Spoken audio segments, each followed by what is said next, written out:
Salut à toutes et à tous, j'espère que vous allez bien, bienvenue sur la chaîne Soigne ton art. Alors aujourd'hui nous poursuivons notre série de vidéos sur la thématique développer la confiance en soi et l'estime de soi en créant. Après avoir vu donc précisément ce qui signifiait la confiance en soi et l'estime de soi, nous allons voir aujourd'hui en quoi les thérapies par l'art, mais très brièvement, particulièrement l'art-thérapie, sont particulièrement opérantes pour développer ces deux notions, mais surtout on va commencer à aborder une méthodologie pour justement savoir comment on peut développer ces deux notions. Au sommaire d'aujourd'hui, les thérapies par l'art pour développer la confiance en soi et l'estime de soi. Ensuite, je crée, donc je suis. Ensuite, connais-toi toi-même.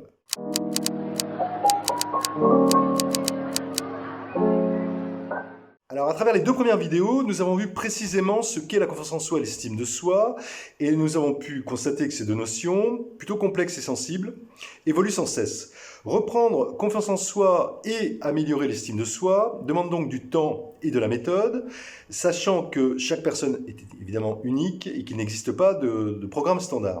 Ce qu'on peut dire aussi, c'est qu'il y a de nombreuses thérapies qui sont susceptibles de permettre de travailler sur ces deux notions. Parmi celles-ci, nous pouvons citer les thérapies cognitivo-comportementales, donc le TCC, la Gestalt thérapie, la PNL, programmation neurolinguistique, également la thérapie systémique et l'hypnothérapie. Certaines de ces thérapies sont des thérapies brèves, de l'ordre de quelques séances. Il est possible d'avoir en fait recours à l'une en complément d'une autre.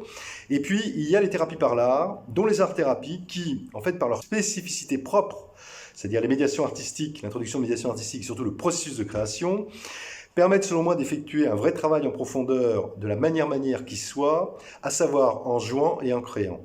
Et que selon les besoins et les objectifs de la personne accompagnée, en termes de confiance en soi et d'estime de soi, eh bien, ce qu'on peut dire, c'est que la thérapie, en l'occurrence une art-thérapie, peut être plus ou moins brève, se suffira à elle-même, ou être proposée en fait en complément, je pense notamment à la Gestalt thérapie, puisque les deux ont en commun, ces deux thérapies, thérapie par l'art, art-thérapie ou et Gestalt thérapie, de la reprise de contact en fait avec ses émotions. Alors ce qu'on peut dire assez brièvement, donc je disais, c'est que les art-thérapies offrent la possibilité, selon un cadre et des dispositifs très précis, de pouvoir travailler conjointement sur la confiance en soi et sur l'estime de soi, et ça pour plusieurs raisons. Alors d'abord, ce qu'on peut dire, c'est que généralement un atelier d'art-thérapie, par définition construit, pensé de telle façon qu'il soit chaleureux, contenant, ludique, et en fait surtout qu'il recrée un environnement propice à l'affirmation de soi sans aucun risque. Ça c'est vraiment fondamental. Et que, dans ce sens, la confiance en soi et l'estime de soi ne peuvent se cultiver et surtout se développer qu'avec un sentiment de sécurité. Ça c'est vraiment important. Par ailleurs, autre point, c'est que la médiation artistique, quelle qu'elle soit, et plus particulièrement le processus de création, permettent à toute personne de se connaître, parfois même de se découvrir, et d'aller à la rencontre, ça on l'a vu, de ses émotions, de ses affects, de ses sentiments. Et que ça c'est essentiel pour aller vers une connaissance de soi, pilier de l'estime de soi, mais aussi nécessaire pour la confiance en soi. Précisons d'ailleurs à ce sujet, par rapport à la notion de processus de création, que de manière générale en art-thérapie, entrer dans un processus de création ne signifie pas s'engager dans un projet sur plusieurs séances, et que la production d'un objet fini n'est pas forcément le but des séances. Seul compte, encore une fois, l'acte de créer. Cependant, ce qu'on peut dire, c'est que lorsque les ateliers sont complètement et uniquement orientés sur les problématiques de confiance en soi et d'estime de soi, il peut être intéressant, voire nécessaire, que les personnes accompagnées aillent au bout de leur démarche de création. C'était d'ailleurs l'un des postulats d'Edith Kramer, une pionnière de l'art-thérapie, qui a beaucoup milité pour l'aboutissement du processus de création. Parce que Kramer, si elle estimait que le processus de création représente un facteur de soin déterminant, elle postulait que c'est en allant au bout du processus, autrement dit en réalisant une œuvre, que les personnes accompagnées pouvaient en tirer une satisfaction maximale. Et que ainsi, grâce à l'œuvre accomplie, elles pouvaient reprendre confiance en elles et surtout développer une plus forte subjectivité qui aide particulièrement, ça on le sait, à améliorer l'estime de soi. En dernière instance, ce qu'on peut dire au sujet d'Edith Kramer, c'est qu'elle considérait que cette forme d'art-thérapie, qu'elle qualifiait de dynamique, art-thérapie dynamique, elle permettait d'offrir aux personnes accompagnées une démarche thérapeutique plus aboutie. Enfin, pour finir, autre point par rapport à l'art-thérapie, aux art-thérapies pour cultiver, développer et la confiance en soi et l'estime de soi, c'est que grâce à l'acte de créer, la démarche art thérapeutique en fait est porteuse de sens et surtout elle agit comme une inscription dans le temps et dans l'espace. Or, ce que l'on sait, c'est que s'inscrire dans un projet créatif permet de retrouver des valeurs, et que par ailleurs, cela signifie être capable d'adhérer à une action artistique avec une intention, un début, une durée, une fin. Par ailleurs, exprimer son moi profond à travers le processus de création artistique, c'est croire d'une manière ou d'une autre en son potentiel, c'est croire aussi en ses capacités, c'est enfin affirmer ses besoins et c'est trouver sa place aussi, notamment parmi les autres, puisque la confiance en soi et l'estime de soi peuvent se travailler en groupe, notamment l'art-thérapie. C'est même particulièrement nécessaire et surtout très intéressant. Et je finis d'ailleurs là-dessus comme autre avantage des thérapies par l'art et de l'art-thérapie, des art-thérapies, pour cela, c'est que ce sont des thérapies groupales et que grâce aux vertus thérapeutiques du groupe, à la médiation artistique, qui joue un rôle de ciment, les personnes accompagnées recréent des liens, renforcent leur subjectivité, trouvent leur place et renouent de fait avec les sentiments d'estime de soi et de confiance en soi. Alors pour avoir une idée plus concrète de comment travailler sur ces deux notions essentielles, nous allons voir ensemble une méthodologie basée sur 4 types d'ateliers, chaque atelier étant composé de plusieurs séances, le nombre de séances dépendant du niveau de confiance en soi et d'estime de soi de la ou des personnes accompagnées. Alors sachant qu'à l'instar de la méthodologie proposée précédemment dans les vidéos au sujet de l'intelligence émotionnelle, celle-ci s'inscrit dans le temps de manière graduelle.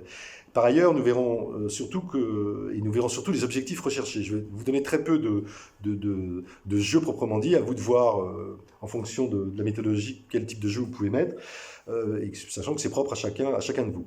Nous donnerons aussi quelques indications de dispositifs, donc juste des indications. En dernière instance, je répète, de privilégier une approche groupale, car le groupe permet donc de développer plus facilement la confiance en soi, notamment, et l'estime de soi, notamment par le fait que le groupe permet de développer des liens interpersonnels et intrapersonnels, et de se subjectiviser. Et surtout, je renvoie à la notion et à l'analyse de Jacob Lévy-Moreno, c'est que dans le groupe, chaque membre du groupe est l'agent thérapeutique d'un autre membre, et que ça joue de façon très pertinente sur les notions de confiance en soi et d'estime de soi.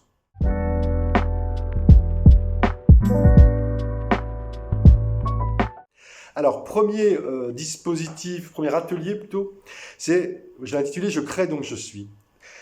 Ce qu'on peut dire, c'est que de manière générale, l'acte de créer est un formidable moyen de rentrer dans un processus d'individuation. Je vous renvoie à la vidéo précédente avec Jung, ce qui permet d'aller d'abord à sa propre rencontre avant d'aller à la rencontre des autres. Cependant, ce qu'on peut dire, c'est qu'afin que le processus de création opère le mieux possible, à savoir que les composantes inconscientes émergent et entrent en contact avec le conscient, il est nécessaire de laisser venir à soi les images, puis de les fixer sans réfléchir ni chercher à les contrôler. Ça, c'est le principe de l'imagination active de Jung.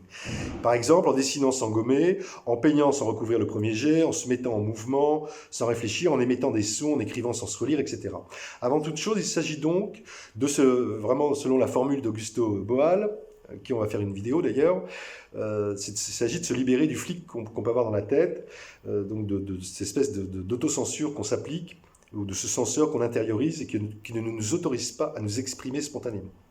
Les premières séances, je crée donc je suis, doivent donc avant tout être orientées pour que les personnes accompagnées puissent reprendre goût à chercher, découvrir en créant, mais aussi et surtout à réapprendre le plaisir de l'exploration de soi. Les jeux et dispositifs doivent donc donner l'opportunité à ces personnes accompagnées de s'accoutumer progressivement à l'acte de créer à partir d'eux-mêmes. Alors, exemple de jeu, c'est vraiment tout ce qui est de l'ordre autour des autoportraits picturaux, des autoportraits photos, autoportraits vidéo, en mouvement, en musique, en modelage, en écriture, etc.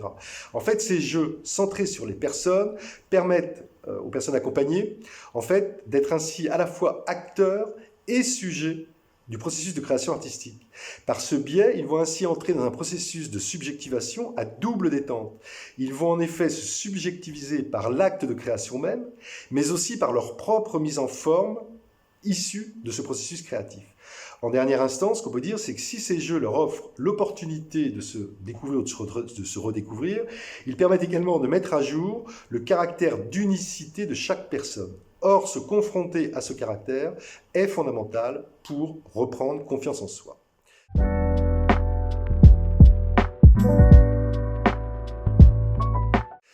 Deuxième atelier, qui peut durer donc encore une fois là sur plusieurs séances, c'est « Connais-toi toi-même ». Alors, ce qu'on peut dire à ce sujet, c'est qu'aller vers soi, reprendre conscience de soi et faire connaissance avec soi est indispensable pour avoir confiance en soi et surtout pour restaurer et développer l'estime de soi. C'est ce qu'on a vu, puisque la connaissance de soi est un des piliers de l'estime de soi. Là encore, le processus de création permet de jouer un rôle crucial, je dirais à nul autre pareil, parce qu'il favorise l'expression de nos émotions et que les émotions sont avant toute chose des informations sur notre moi profond. À savoir qu'en jouant et en créant, nous stimulons notre processus émotionnel, nous mettons à jour des émotions positives, des émotions négatives, agréables, désagréables, etc. Or, à partir du moment où nous exprimons nos émotions et que nous les mettons de fait en forme à travers l'acte de créer, nous pouvons les comprendre et potentiellement les moduler, voire les transformer. En dernière instance, exprimer ces émotions, cela signifie exprimer des besoins qui nous sont essentiels, donc connaissance de soi. En jouant avec les matières, en fait, et en créant, nous réveillons également nos sens, ce qui permet de mieux percevoir les messages que notre corps nous envoie. La sensorialité, là encore, est essentielle puisqu'elle participe à la connexion entre le corps et le psychisme et dans ce sens favorise une meilleure connaissance de soi. Plus précisément encore, la sensorialité aide à prendre conscience de notre schéma corporel, à savoir de tout ce qui constitue notre corps, y compris notre cerveau.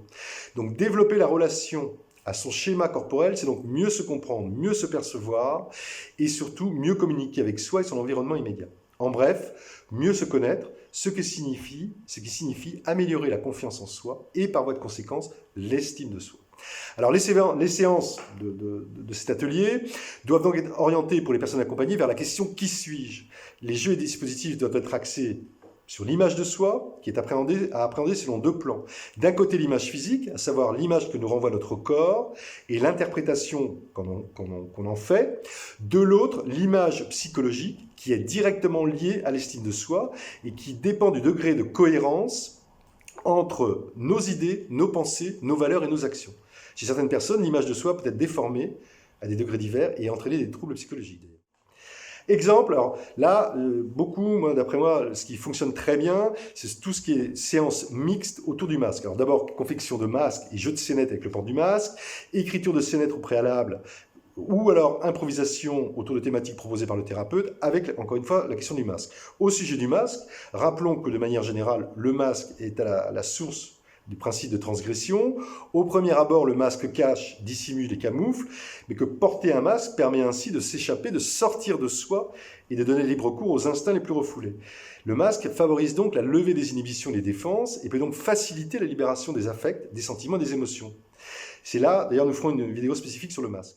Donc de manière générale, outre les jeux et dispositifs avec le masque, les séances autour de la question « Connais-toi toi-même » doivent être construites en fait de manière à ce que les personnes accompagnées s'autorisent à exprimer leurs propres émotions et besoins, leurs propres pensées, leurs opinions aussi, leurs aspirations ou encore leurs rêves et leurs fantasmes. En bref, ces jeux en fait doivent permettre aux participants de découvrir et de mettre en lumière les valeurs auxquelles ils adhèrent. Enfin, ces jeux doivent aider les participants à entrer dans un processus d'autodétermination. Et ce qu'on peut dire dans le cas présent, c'est que l'autodétermination représente en fait la possibilité qu'on a de choisir ses opinions, d'aller vers l'autonomie en développant son esprit critique et surtout en exprimant ses émotions en les comprenant. Donc l'autodétermination est donc essentielle puisqu'elle signifie que par la connaissance de soi, on se fixe à soi-même ses propres limites. Voilà. Exemple de jeu, donc outre les jeux de masque, travail sur la silhouette émotionnelle, travail sur le j'aime pas émotionnel aussi, pictural, en mots, en mouvement, travaille aussi à partir de jeux sur les vidéos, de jeux aussi sur les photos, de représentation de soi et sur des émotions qui nous caractérisent, mais aussi sur des mises en situation imprévues qui vont demander en fait aux personnes accompagnées de faire des choix. Voilà.